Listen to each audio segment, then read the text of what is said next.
झालं बाई सगळं. चल बाळा निघ तू. तुला उशीर झालाच बघ. आजी, उशीर झाला तरी चालेल ग. तू तरी घाई नको करूस ना. म्हणजे काय? मला नाही बाई कळलं. ताई उगाच घाई करते लग्नाची तारीख ठरवण्याची. काहीच गरज नाहीये ग. तसं नाही ग राणी, तिचं सुद्धा बरोबर आहे. अगं मी आणि सलील आम्ही बोलतोय ना, काहीच प्रॉब्लेम नाहीये आमच्यात. आणि तो समजूतदारी हेही तुम्हाला माहितीये. जे काही घडलं ते त्यांच्या समोरच घडलं, तेही त्यांनी समजून घेतलंय. मग घाई का करतोय आपण? आपण वेळ घेऊन करू ना. पण तुझं लग्न व्हायला हवंच आहे ना. अगं इतकं सगळं चांगलं जुळून आलेलं असताना त्यात खोडा का घालायचा? खोडा नाही ग आजी, फक्त एक स्पीड ब्रेकर. तुलाही माहितीये ताई ईशाकडे जराही लक्ष देत नाही. मी नसेल तर तू एकटी काय काय करशील त्याचा विचार नको करायला. तिला काय झालंय माझं लग्न घाईत उरकून द्यायला? इथे काय परिस्थिती निर्माण होईल ह्याचा विचार करतेय का ती? एक काम जबाबदारीने करत नाही ती. या अशा अवस्थेत सगळं सोडून जायला कसा जीव होईल माझा? मी सगळं करीन ग, त्याची तू काळजी नको करू. तू तुझं बघ. मी ईशाला सुद्धा सांभाळेन. एखाद वेळेस तू इथून गेल्यानंतर ती कदाचित सुधारेल सुद्धा. काही ना काहीतरी मार्ग निघेल ग. पण त्यासाठी तुझं लग्न थांबवून ठेवणं हा काही मार्ग नाहीये. मी गेल्यावर ताईच्या मनात आलं ना तर ती ईशाला एखाद्या काय नाही काही नाही आजी, चाल उशीर होतोय मला, निघते मी. आणि आज निर्मला आत्यानेही माझ्याशी बोलायचंय. बरं हॉस्पिटलमध्ये बरंच काम आहे, मला यायला उशीर होईल. तू काळजी करत बसू नको, ओके? आणि फार दमू नकोस. बाय. अच्छा, टॅक्सी करून जा ग, उगीच पळापळ करू नको. खरंच टॅक्सीने जा ग, उगाच उशीर नको ना व्हायला.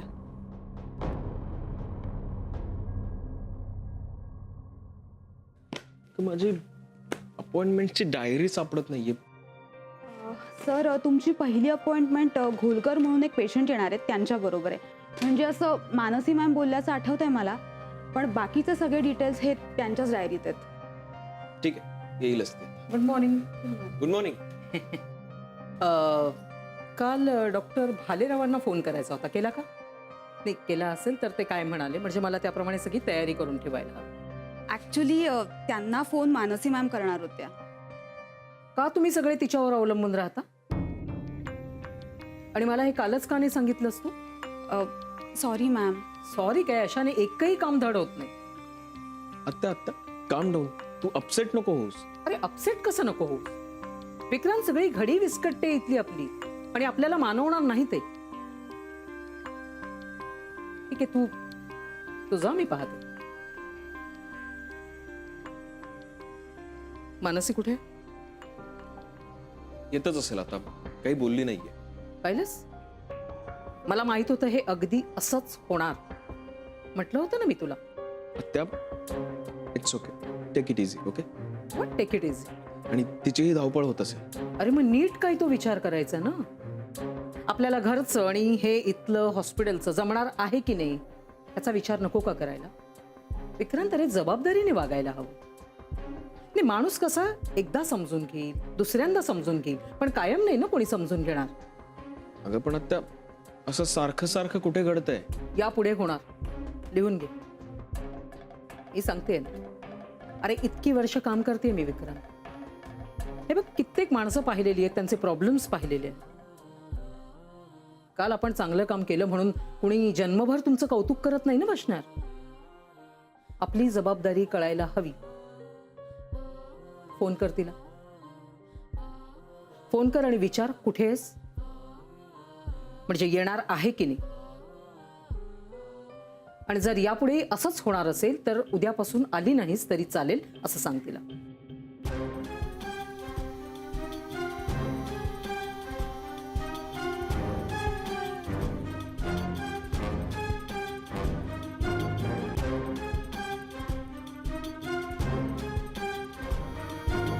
काय इतका वेळ काय म्हणत होती ती? सलील, तू आत्ता मानसीला फोन कर. कशाला? अगं तू मोनिका काय म्हणत होती ते तर सांग. माझं ऐक, ताबडतोब तिला बोलवून घे इथे. हे बघ आई, मी असं एकदम काहीही करणार नाही. तू आधी मला सांग मोनिका काय म्हणत होती. आणि असं तडकाफडकी बोलवून घे म्हणजे काय? तिला काही कामं नाही आहेत का? आणि मला हे असं आवडत नाही, प्लीज. मानसी आवडते ना तुला, मग माझं ऐक, तिला बोलवून घे.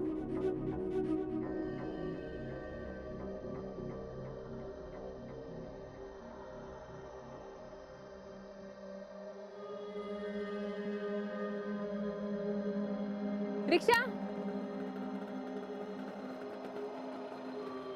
City hospital. एक मिनिट थांबा. हॅलो. हॅलो मानसी. हा सलील बोल. अगं तू जरा लवकरात लवकर माझ्या घरी येऊ शकशील का? अरे पण आत्ता सलील, मला हॉस्पिटलमध्ये. प्लीज ट्राय कर ना. थोडंसं अर्जंट होतं. प्लीज. प्लीज काय, ते इकडे. मानसी, हा, अगं पोच लवकर इथे, मला जरा अर्जंट बोलायचंय तुझ्याशी. Okay okay. गॉड, आता काय करू? ऑलरेडी खूप उशीर झालाय मला. भैया विक्रोली चलना. एक मिनिट हा भैया. विक्रांत, ऐक ना जरा माझं. मानसी आधी माझं ऐकून घे, ओके? हे बघ, तू ताबडतोब हॉस्पिटलला आहे. तू जिथे असशील तिथून जशी असशील तशी लगेच हॉस्पिटलला आहे, ओके? अरे पण तू आधी इथे पोहोच, मी सांगतो, ओके? लगेच नाही. बाय.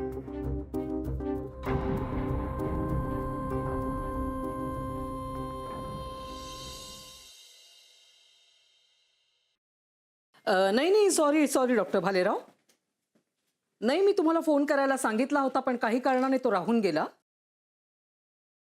हो, नाही, आता माझ्याकडून झालेला उशीर कसा भरून काढायचा हे मी पाहते. हो, भेटू आपण.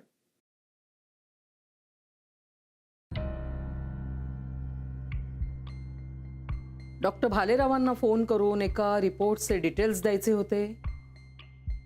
त्याच्यावरती आपल्याला रिव्ह्यू देणार होते आणि तो रिपोर्ट आज आपल्याला तयार हवा होता. मी विसरले नाही आत्या. मी फोन केला होता एकदा, पण फोन बिझी होता. मग पुन्हा फोन करायला विसरलीस. मानसी, मला हे असं अजिबात चालत नाही. मग का झाली अशी चूक? तुझ्यावर विश्वास ठेवला म्हणून? नाही, सॉरी आत्या. सॉरी म्हणून काही होणार नाहीये मानसी. मला अशा प्रकारची चूक अजिबात चालणार नाहीये. आणि या इथल्या कामात तर कुठल्याही प्रकारची हयगय मला चालणार नाही. आत्या ठीक आहे. हे बघ, एखाद्या वेळी होते चूक अशी. एखाद वेळेस नाही विक्रांत. आपलं हे प्रोफेशन असं आहे जिथे एखादीही चूक ऍक्सेप्टेबल नाही. ऑपरेशनच्या वेळेला एखादी चूक झाली असं म्हणू शकतोस का तू? त्या अगं, तुझं कामावर नीट लक्ष राहणार आहे की नाही याचा विचार करायची वेळ आलेली आहे. नाही, तुझं लग्न ठरलंय त्यामुळे तुझ्या प्रायोरिटीज बदललेल्याच असतील. नाही आत्या, मी. हो, त्या बदललेल्या आहेत, त्या दिसतायत मला. तू कितीही नाही म्हटलंस तरी. हे बघ, लग्नानंतर सुद्धा हॉस्पिटल हीच तुझी प्रायोरिटी राहणार आहे की नाही हा विचार तूच करायचा.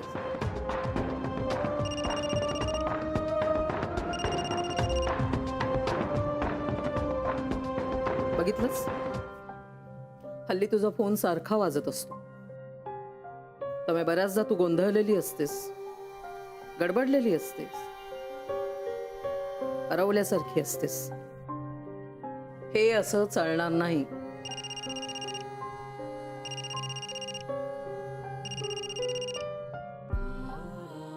मानसी, तू खूप छान काम करत होतीस, पण करत होतीस असा भूतकाळ वापरून म्हणावं लागतंय. तुझ्या कामातला जो नेमकेपणा आहे ना, तो हल्ली कमी झालाय. तुझं कॉन्सन्ट्रेशन कमी झालेलं आहे. या सगळ्याचा शांतपणे विचार कर.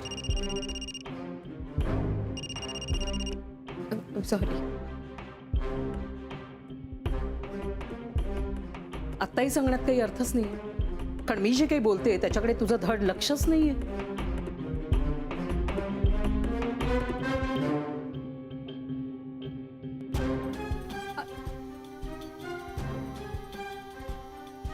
मानसी हे बघ, विक्रांत एक मिनिट, मी आधी फोन करते.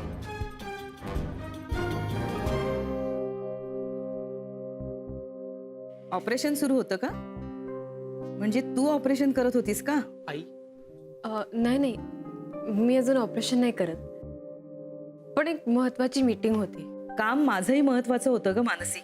कसं आहे ना, मी घरीच असते म्हणून माझं काम तू नंतरवर टाकलंस, पण मी बँगलोरहून इथे आले ते तुझ्यासाठी आणि सलीलसाठी, हे विसरू नकोस. माझं घर तिथे बंद ठेवून केवळ तुझ्याशी ओळख व्हावी म्हणून मी इथे थांबले. आणि तू? काकी, आय एम रिअली सॉरी, पण खरंच मला नाही घेता आला फोन. पण माझा फोन तू कट केलास, आणि तोही 3 वेळा. मला काय वाटलं असेल याचा विचार नाही केलास तू. माझ्या फोनला काहीच किंमत नाहीये का? नाही नाही काकी, असं नाहीये, असं अजिबात नाहीये. मलाच खूप त्रास होत होता फोन कट करताना. काय करू, खरंच इलाज नव्हता. प्लीज तुम्ही समजून घ्या. पण इतक्या वेळ मी फोन करते म्हटल्यावर काहीतरी अर्जंट असणार ना. आता तुझं लग्न ठरलंय म्हटल्यावर कुणाला प्रायोरिटी द्यायची हे तुला ठरवायला नको? निदान आता तरी आम्हाला वेळ दिला पाहिजे, नाहीतर मग पुढचे डिसिजन्स कसे घेणार आपण, आणि मग आपल्यातले संबंध तरी कसे चांगले राहणार? सांग ना. आय एम रिअली सॉरी काकी, खरंच मी मुद्दाम नाही केलं.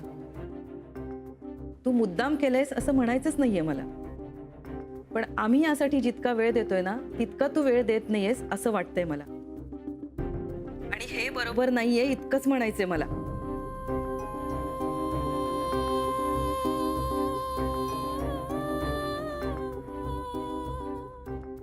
आई हा काय प्रकार आहे? अगं तू किती बोललीस तिला आता? मला माहितीये तू तिचा कैवार घेणार ते. अरे पण मी तिची होणारी सासू आहे, मला काही किंमत आहे की नाही? अरे मी फोनवर फोन करतेय आणि ती कट करत राहिलीये. सासूचा फोन कट करते म्हणजे काय? अरे निदान एकदा फोन उचलून काय काम आहे ते तरी विचारायला पाहिजे ना. काम काम म्हणजे करते काय ती? पंतप्रधानांची पिये तर नाहीये ना. आजकालच्या सुनांसमोर सासूने खमकच असलं पाहिजे. आई तू काय बोलतेस तुझं तुला कळतंय? तिला सुद्धा कामं असतात, ती हॉस्पिटलमध्ये जॉब करते, आणि त्या निर्मला आत्या समोर असतील तर ती फोन घ्यायला धजावणार नाही हे मला माहिती आहे. आणि मानसीच्या बाबतीतली सगळ्यात महत्वाची गोष्ट, ती कामाच्या बाबतीत प्रचंड सिन्सिअर आहे. आणि लग्नाच्या बाबतीत सांग ना, लग्नाच्या तुझ्या बाबतीत ती सिन्सिअर आहे का? आई माझ्या लक्षात आले तू काहीही बोलतेस. तू सगळ्यात आधी मला सांग, मोनिका तुला फोन करून काय म्हणाली? ती जे काही बोलली ते योग्यच बोलली. आपल्यावर अशी वेळ आलेली असताना तिने बहिणीचा विचार करून फोन केला ते महत्वाचं आहे. ती म्हणाली की मानसीला लवकरात लवकर बँगलोरला घेऊन जा. ती तिथे गेली की हॉस्पिटलचं काम आपोआप बंद होईल. आता तू लगेच मानसीला फोन करून तिची माफी वगैरे? मी तिला फोन करत नाही. तू जरा जरा थांबशील प्लीज? सुदीप ऐकून घे, माझ्या आजच्या सगळ्या रिव्ह्यू मीटिंग्स उद्यावरती ढकल, आणि माझ्या ग्रुपवरती याचा एक मेल फॉरवर्ड कर. ठीक आहे, हां बाय. तू आता ऑफिसला नाही जाणार आहेस? नाही. अरे सलील, सलील,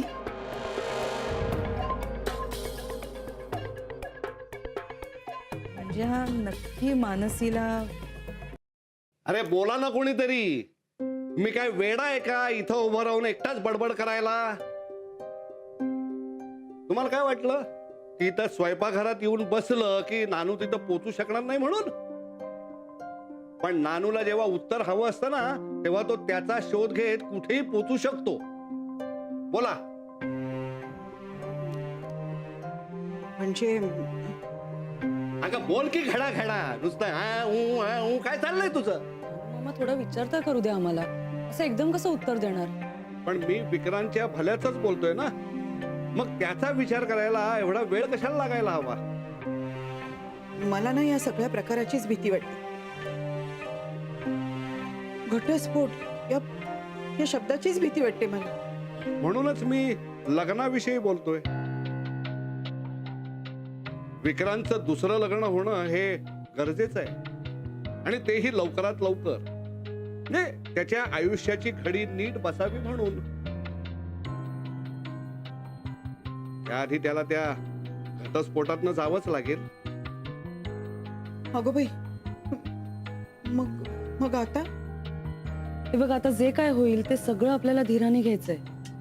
आपण या सगळ्यात काहीच नाही करू शकत. आणि आपल्याला काय हवंय तर विक्रांत सुखी व्हावा, हो ना? मग त्यासाठीच मी म्हणतोय की तुम्ही दोघी जणी माझ्या बाजूने उभ्या राहा.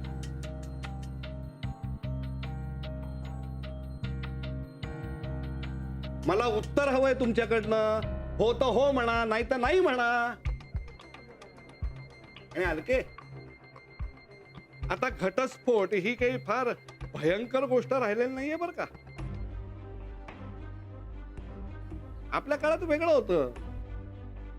एकदा का लग्न केलं की ते कायमचंच असं शिकवलं होतं ना आपल्याला.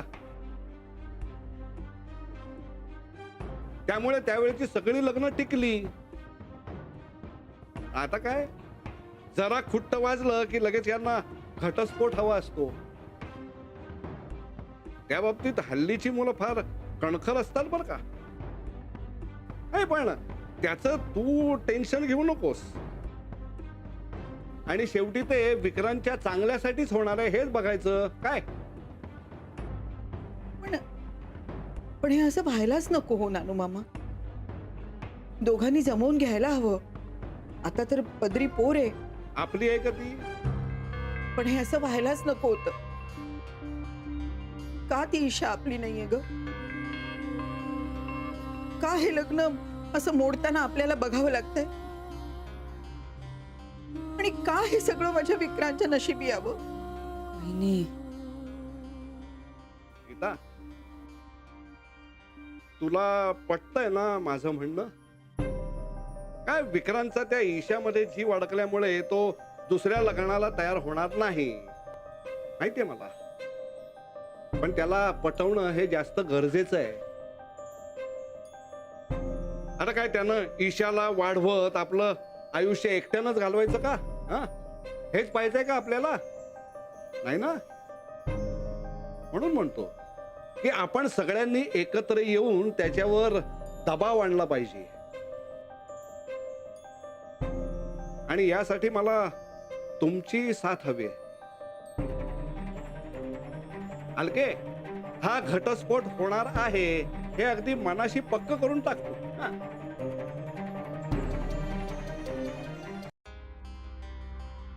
मानसी, हे बघ, बास झालं कामात. तू जा. हा, मी सांगतो आत्याला. मानसी प्लीज, हवं तर मी हे काम करतो. नको विक्रांत. हे बघ, आत्यांना हा रिपोर्ट आज डॉक्टर भालेरावांना द्यायचा आहे आणि माझ्यामुळे लेट झालंय. हो, पण पण आत्या ज्या पद्धतीने बोलली आहे ना तुझ्याशी, त्याची काहीच गरज नव्हती असं वाटतंय मला. ती जरा ओव्हर रिॲक्टच झाली. म्हणजे कसल्या तरी स्ट्रेस मध्ये असावी. त्यांचं काही चुकलं नाही रे.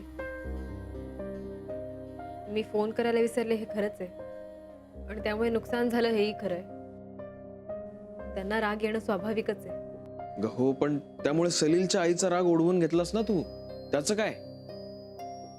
आता काय करू मी? त्यांचंही काही चुकलं नाहीये. त्या खूप रागावून बोलल्या ना तुझ्याशी. म्हणजे तुझ्या चेहऱ्यावरून ते जाणवत होतं. यु नो, मला ना खरंच वाटत नाही की त्या असं बोलल्या माझ्याशी. म्हणजे फक्त मी त्यांचा फोन उचलला नाही म्हणून इतका राग आला त्यांना. मीटिंग असू शकते, काही अडचण असू शकते, असं त्यांनी का नाही समजून घेतलं? त्यांना वाटलं की मला त्यांची किंमतच नाही. मानसी, तू त्यांना भेटायला, म्हणजे कसं आहे, उगीच आता काही गैरसमज नको व्हायला. खरं सांगू का, मला ना भीतीच वाटते त्यांची. मग मी बोलू का सलीलशी? नाही नाही, नको. मी बोलेन नंतर. आधी मी हा रिपोर्ट पूर्ण करते. एक्सक्यूज मी मॅम, निर्मला मॅमने रिपोर्ट्स बद्दल विचारलंय. हो हो हो, मी लगेच येते सांगताना. ओके.